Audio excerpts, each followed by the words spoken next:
today's story is Pizza for Pirates. A boy called George had a wonderful plan to sail with a fine pirate crew. So he packed up a pizza, his favourite feast, and rowed off to the wide ocean blue.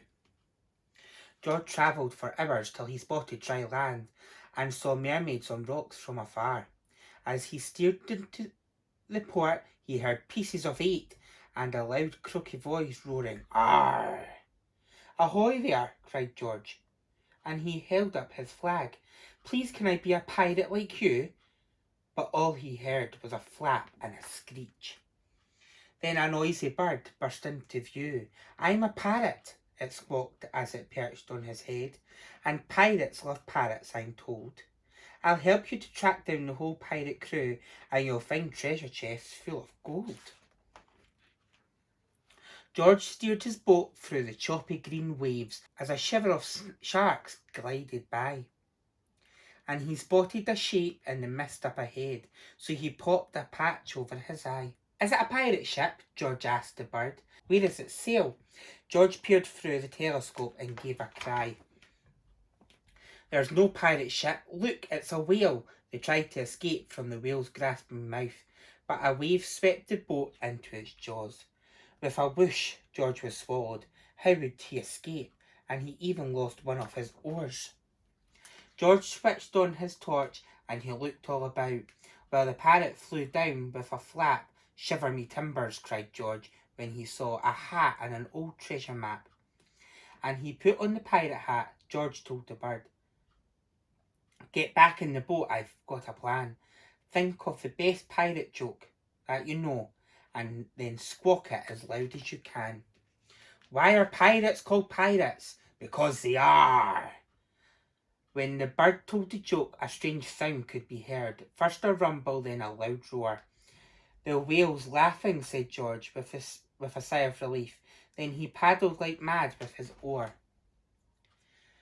They shot out of the mouth of the chuckling whale and splashed through the waves and the spray, till the parrot called out, "Land ahoy, George me lad," and they steered the boat into the bay.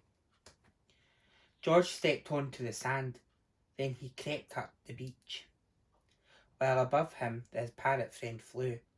At the sound of loud voices he peered through the trees and saw there a real pirate crew. "Avast there, me hearties," called George with a wave. "Please can I be a pirate like you?" Then he held out a dripping wet box and announced, "I brought pizza for the whole crew." The captain squirmed. "Matey, you seem a fine lad, but the thing you call pizza looks yuck." Then he gasped as he stared down at George's wet head. "You've found my best hat. We're in luck." "Is my treasure map with it?" the captain asked George. "I lost him both a long, long ago." "Yes, it is," exclaimed George, and he held up the map. Then he read it and shouted, "Let's go." They walked this way and that till George came to a stop. "It's here," he said. "Dig, no one rest." The shipmates worked hard in the burning hot sun till they dug up a huge treasure chest. But while the pirates grabbed handfuls of gold, a green tentacle crept up on the beach.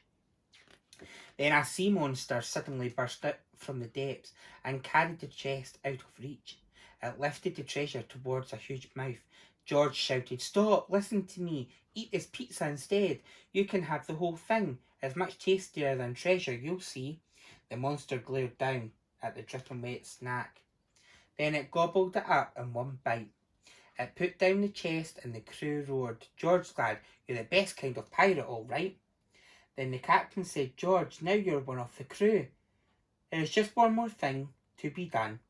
We must head to our ship, then you'll walk the plank, and we'll show you how pirates have fun."